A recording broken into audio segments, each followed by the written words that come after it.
Welcome everybody to our coverage on Heart of Asia. Maraming salamat sa inyong panonood. Anton Rojas working alongside Prince Rivero, and Hannah Arguelles is also with us at courtside. Gracie Hiponya will start things off here in set number 2. Del Pilar. Cañete. Right off the bat, Anton, JRU went to Del Pilar. As you said kanina, whenever she's inside the court, hinahanap talaga siya nito nila Laurente. Maximize yung presence ni Del Pilar when she is in the front row of their rotation. One of the taller players in the NCAA at 5'11". Lumagpas sa antena. Anton, ako lang ba parang nag-iba yung vibe nitong San Beda? Hindi lang yung mga naglalaro, pati yung nasa bench. Nag-iba? Oo, nag-iba. Parang very up na yung vibe nila ngayon. Ano sila parang diesel sila nung first set Took a while before they started to show some life. Oo, and medyo nabati ko ata yung energy na naman nila at hindi umabot ang service. Now serving, Patricia Del Pilar. Del Pilar with 5 points already in this contest. Hiponya.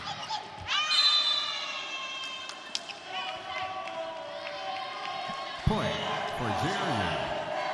Scores all 2. So you have the 5'11" Del Pilar and the 5'10" Batara on the floor at the same time para sa JRU. Tapos may Amante pa. Navarro.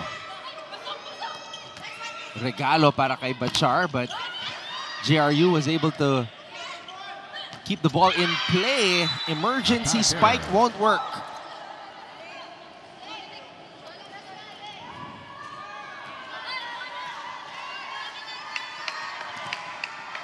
Serving now for San Beda, Regan Cañete. Cañete.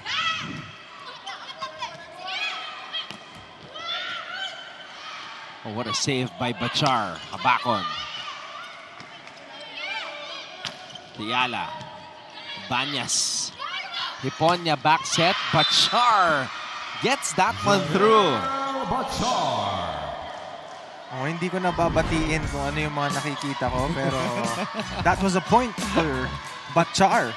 And ang tagal nating inantay yan. And again, last game, si Bachar yung gumawa para dito sa San Beda. There's the pass. Oh, they go to the middle to Kring Batara. Habakon. What an angle. Iba na yung vibe. Hindi na sa akin ang galing yan, ha?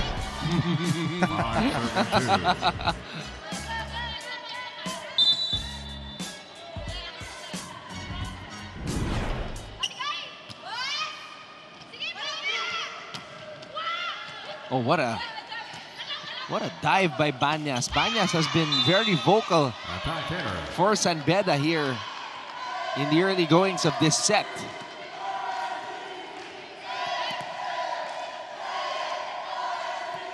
Serving for the Lady Bombers, Nicole Deala.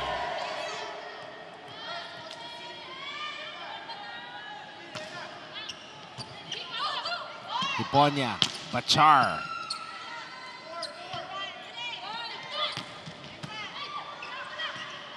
Cañete to Habakon. Nabanggaan doon. Oh, wow! Kring Batara. Sudden drop. JRU loves that middle play. Yung mga quick sets nila doon para sa mga quicker nila, ang dami nilang nakukuha doon. Kring Batara be doing a lot of forearm curls in the gym. But speaking of the gym, Angel Habakon jumping out the gym for this play. Ang bigat nun. A lot of squats were done to generate that type of lift. Bachar down the line.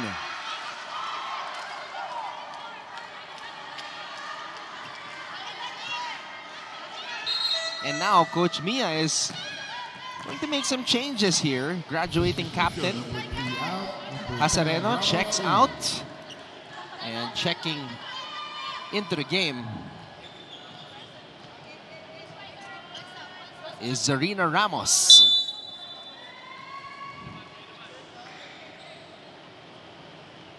Navarro. Alonia. Ramos, who just checked in. Cañete was there. Angel. Balik ang bola sa San Beda side. Hiponia. Abacon on the drop. Picked up by Laurente. Ramos. Bachar. Oh, a lot of velocity on that spike. But JRU, what a response. Yep, that was a good rally para dito sa JRU. Nahanap nila yung butas doon sa likod at doon nila dinala yung bola.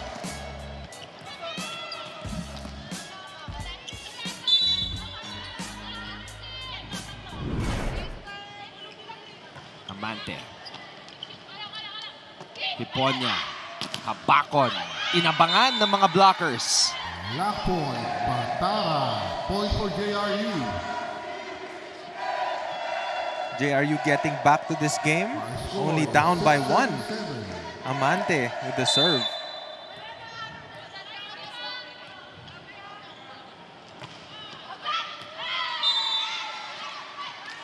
Aaron serve. So San Beda will head into this technical timeout with an 8-6 lead. And when we come back, Hannah Arguelles will give us the latest from courtside.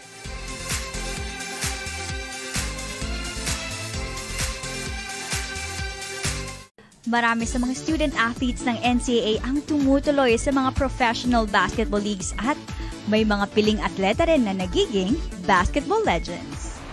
Ilan sa mga past and future basketball legends ng NCAA ay sina Kaloy Loizaga, Lauro Mumar at Freddie Webb na sinundan nila Atoy Ko, Philip Cesar, Vergel Meneses, Alvin Patrimonio at Samuel. Nagbabalik ang NCAA Siglo I Women's Volleyball ngayong araw sa laban ng JRU at San Beda. Lamang ang mabilis mag-adjust. Kaya naman the first set goes to the Lady Bombers who capitalized on the errors of the Lady Red Spikers. Kaya naman sabi ni Coach Joshua sa kanyang kupunan, gawing mas accurate ang receiving at passing. Mas igihan pa ang defense at huwag mawawala ang alertness. Kung wala daw ang tatlong to, mas mahihirapan ang kupunan na trabahuhin ang kanilang attacks. That's the news from courtside. Thoughts on these reminders, Anton and Prince? Well, what Coach Josh explained was pretty much a picture of what we saw when we looked at the stats bago nagsimula itong set na ito. Tama. Yung errors talaga. Oh, and again, yung errors kasi wala kang kalaban-laban dun eh. I mean, kasalanan mo yun eh. Or kaya nga errors eh, 'di ba? Yeah. I mean, it's giving away points dun sa kalaban na pwedeng, like what they always say, take care of the things that you can control, and those you can't talaga. I mean, let it be. But yung errors mo, yun yung kailangan mong alagaan. I mean, instead of giving them a point, mas okay na ma-attempt nyo na lang yung palo eh, kasi may chance pa. Commit na dun ha, safe. Commit lang dun sa middle. Okay? Yes, error. Pag kukunin mo, panindigan mo, itaas mo ng maayos. Okay, hinga tayo. Loosen up. Magsalita kayo sa loob. Okay? Tara!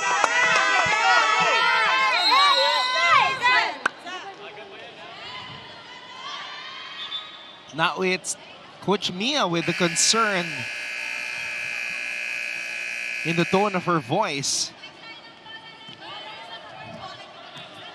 And tama naman yung message niya, maaga pa to start giving up.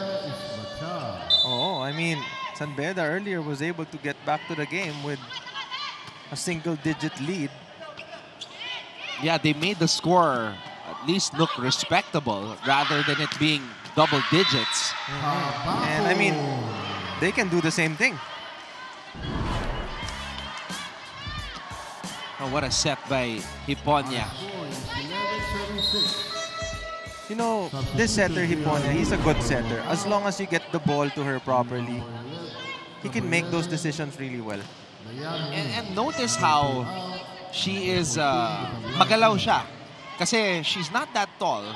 So Yeah, most of the time, she has to jump really high to set the ball. Yes, and kung mapapansin nyo, even with blockings, as in, yung buelo niya, buo na buo. Just to get up there and challenge the attacks of the opponents. And she also helps out on defense as well. Looking at her knee pads, maraming dumi yung kanyang knee pads because, yun nga, it touches the floor often.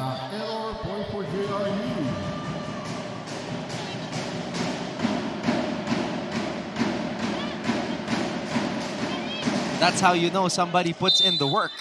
Oo, and again, sabi nga ni Coach, di ba, kanina, dali niya yung bola sa kanya para hindi siya habol ng bola. At ayun na nga. Oh! Hiponya with a one-handed drop. And Dayame gets one to go.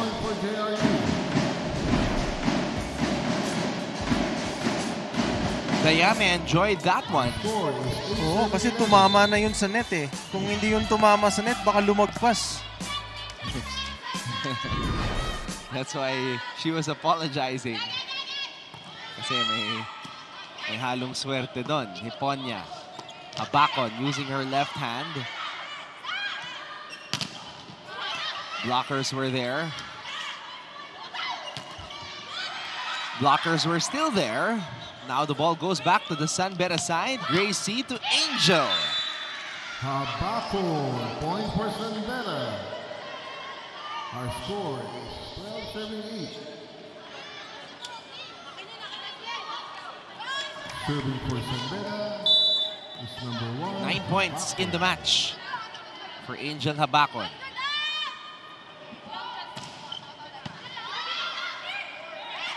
Del Pilar.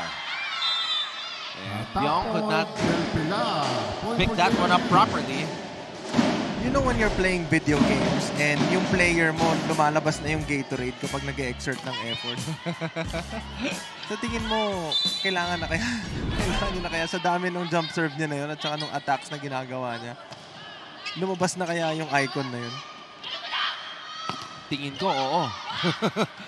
Pero mabilis mag-recharge to eh. Oh, and I mean, whenever she plays the entire game.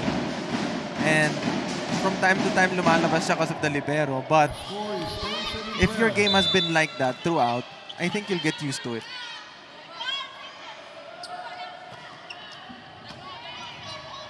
Hiponya.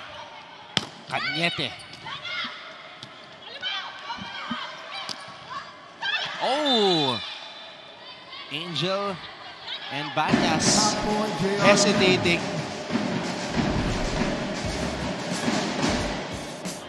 Our score is 11-12. Smart play by Nicole on that drop. Gracie to Rayan. Down the line. Attack point, Cañete, point for San Beda. Score 30-11.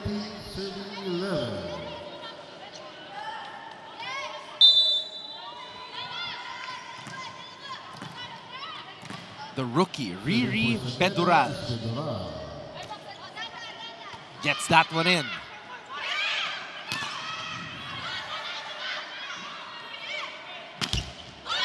Blockers were there. Hiponya. Cañete. Oh, what a save by Alonia. Oh! Attack point, JRU. It seemed like that ball was headed towards Bedural. Oh, what a save by Alonia. The score is 12-13. Ayun, oh, papunta kay Bedural, but Angel decided to take it. Hindi siguro niya napansin na may teammate siya doon para kumuha ng bola. Serving for JRU is number 11, Diane.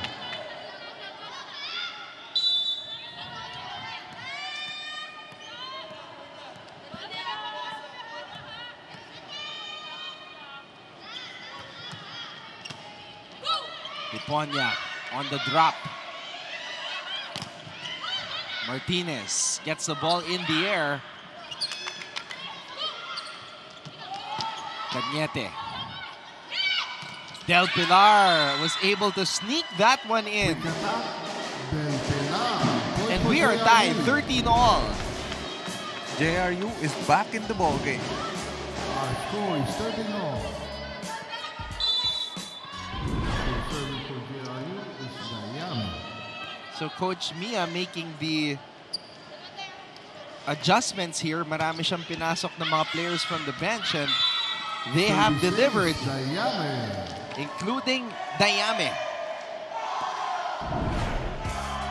Our score is 14-13. So kung sa first set, Coach Mia did a good gesture bringing in the graduating players. Ngayon, mga ano naman, the ones who are next in line. Giving them the experience na kakailanganin nila para sa mga susunod na years pa nila dito sa NCAA volleyball. Our score is 14-all. Now serving for Sambeda is Cañete with a powerful spike. Ties the match up again. Alonia. Deyala sa ilalim. Oh, he overshot that. ball out. Point for Sambeda. Our score is 15-14.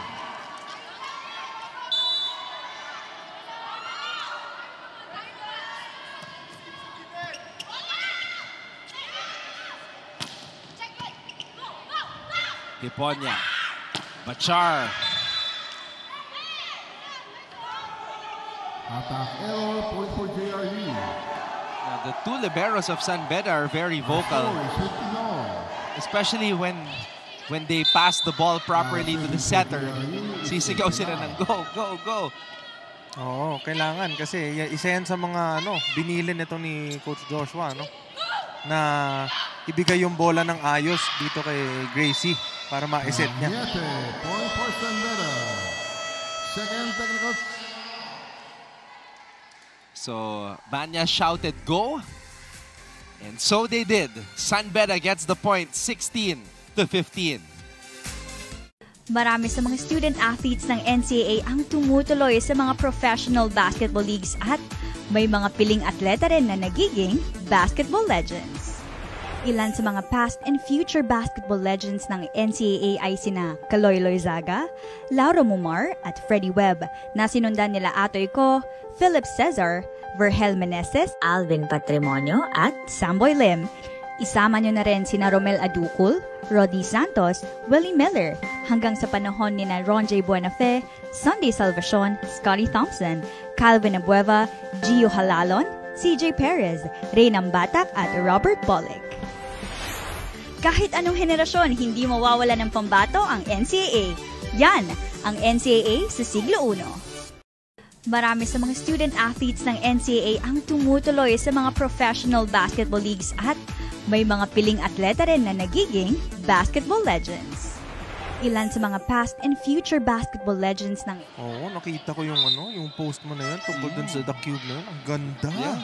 I mean, Yung technology, yung company na gumawa nun, it's the same company that made the LED sa Crypto.com Arena and Intuit Dome. wow. In LA. Oo, Yeah. so it's state-of-the-art talaga. Yeah, yeah. And I mean, watching live and at the same time watching from that LED,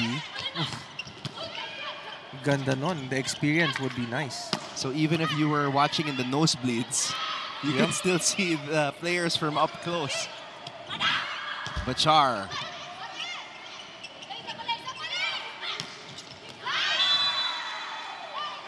Amante. Point for JRU. Playing smart volleyball, not hitting it too hard, just right.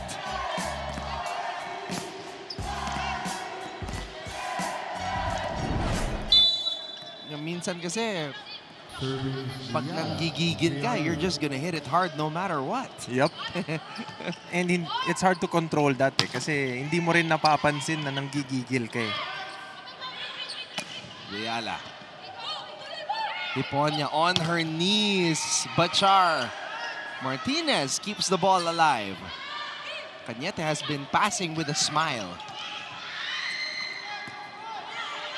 Ramos gives up a free ball. Hiponya, choose your character. And she chooses Bachar. Yep, you have Bachar on one side, you have Habakon on the other side. Mukhang masyadong mainit yata yung na-spray. Of course, Prince is referring to the right knee of Angel Habakon, which was a huge subject in the first round of our tournament as she was sidelined due to the torn MCL, but making an unbelievable recovery to play all matches in the second round. And you know, coming from a player's perspective, pag yung mga in-game na yan, yung mga spray, yung mga pinapahid para sa massage, mainit talaga yan eh. And sometimes, kapag nagmi-mix siya dun sa pawis, parang mas umiinit eh. And then, I mean, imagine wearing a knee pad and at the same time, the heat inside. Yeah, the friction.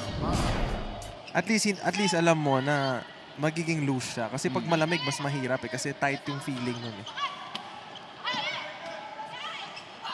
Hasareno. Hiponya. Bachar.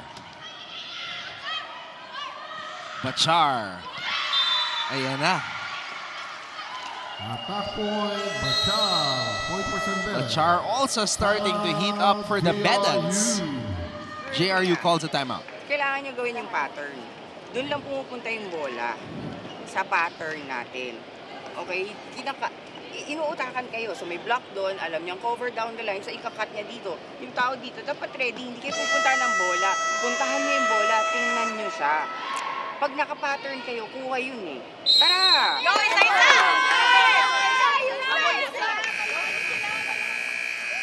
I like the approach of the coach, Very, very soft lang. Pero at the same time, if you're gonna listen to what she's trying to say, kumbaga yan yung pinagpreparahan nila eh. Alam nila kung ano yung dapat gawin. Babasahin na lang nila kung kailan siya dapat gawin. Coach Mia reminding them of the patterns. So, also encouraging her players to think. But Bachar, wala nang isip-isip. Palo na lang. Makita mo yun, naka-slow motion na, pero yung bola, ang bilis pa rin. The power in that spike. There's the pass. Inday to Kring. And Batara puts it down. Oh, Batara challenging the blockers of San Beda. The entire first set and second set, they've been looking for that quicker. Angel Habakon just picked up a foreign object which found its way onto the Taraflex. Not sure what that was, but it's...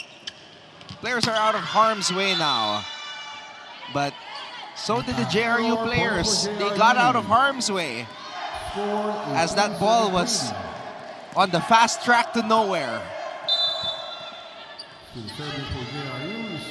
And Angel is just laughing it off. Hiponya to Bedural. Balik ang bola sa San Beda side. Hiponya back to Habakon. This time, tama na yung timpla ni Angel. Oo, nung una kanina, pagpalo pa lang niya, alam niya na, ay, malakas. But this time, sabi niya, bigyan natin ng konting control. Konting spin lang. Baka kasi nung previous hit, naramdaman niya yung init. Oo, naramdaman niya yung init. Medyo maganda yung talon niya, malakas. Hiponya. Cañete. Hasareno. Hiponya. Oh! Bedural was not ready and she apologized for it. And now Angel is trying to encourage her team not to relax dahil pwede pang maagaw ng JRU itong set na to. Oh, and that's gonna be a struggle for them, especially JRU got the first set. This set is gonna be crucial para dito sa San Beda, no? Kung gusto nilang i-extend pa itong laban na to. Yeah, they've got to win this set Because the tendency when you go down 2-0, babagsak na yung balikat mo. Oh, and the morale. Yung morale is not the same. Coach Joshua Noda calls a timeout, a much-needed timeout. Sige, ganito. Sa pasa lang muna, dalawa spider ka, di ba? Tatakbo mo na ito dito sa likod. Pero make sure dapat may decoy na dapat kakagat tong middle nila. Tawag ako, guys. Ha? Kunin ko. Basta secure muna natin to. Uli muna natin ito punta sa pas. Tapos na tayo, dapat din. Tapos na tayo, dapat wala ng miscommunication play. Diba? Hey! Bata!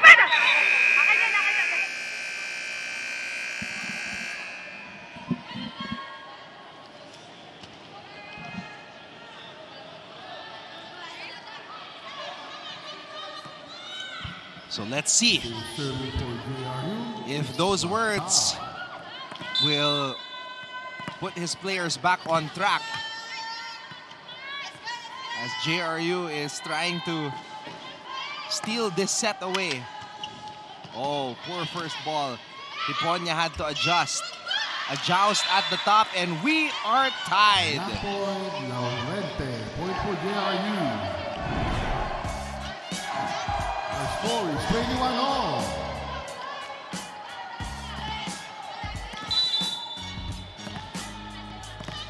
The serving for JRU is Batara. Crucial juncture here in this match. Hiponya. Habakon. Oh! She gets roofed by Del Pilar. Point for JRU. JRU now has the lead. JRU on a 4-0 run. Trying to steal this set away and complete a comeback the same way Letran did against Arellano in EAC. Like a thief in the night. But seen in broad daylight. Bachar on the drop. They got away with that. Point for Sandera. Ito na. It's gut check time for San Beda and JRU. Bachar with 7 points. All in this set. Habakon with her no risk it, no biscuit approach.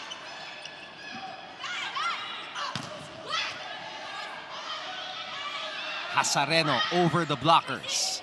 Hiponya to Cañete. Oh wow, what a pickup by Amante.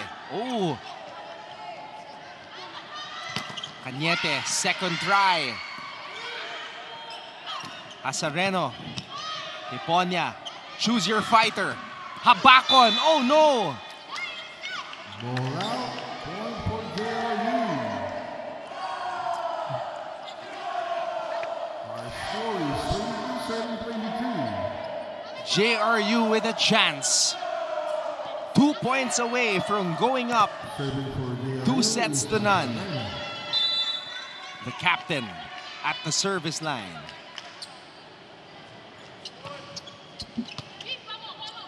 Hiponya to Cañete. Got the right elevation. What a save by the rookie libero, Ley Martinez.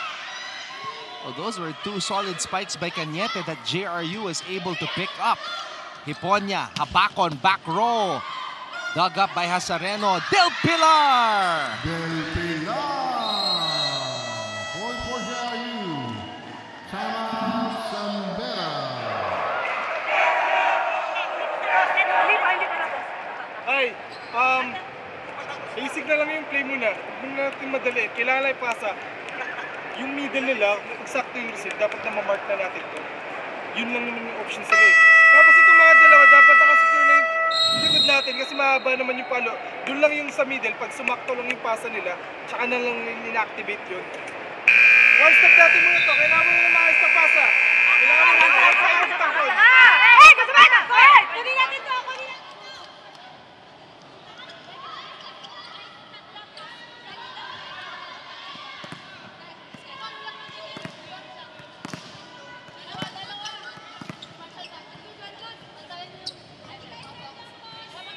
The serving for JRU is Hasareno.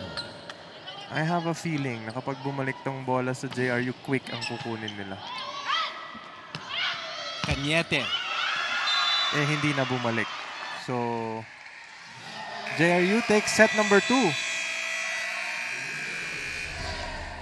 Pat Del Pilar playing a key role to close out that set. Kanina, quick attack. Ngayon naman, she raises the roof on Rayan Cañete.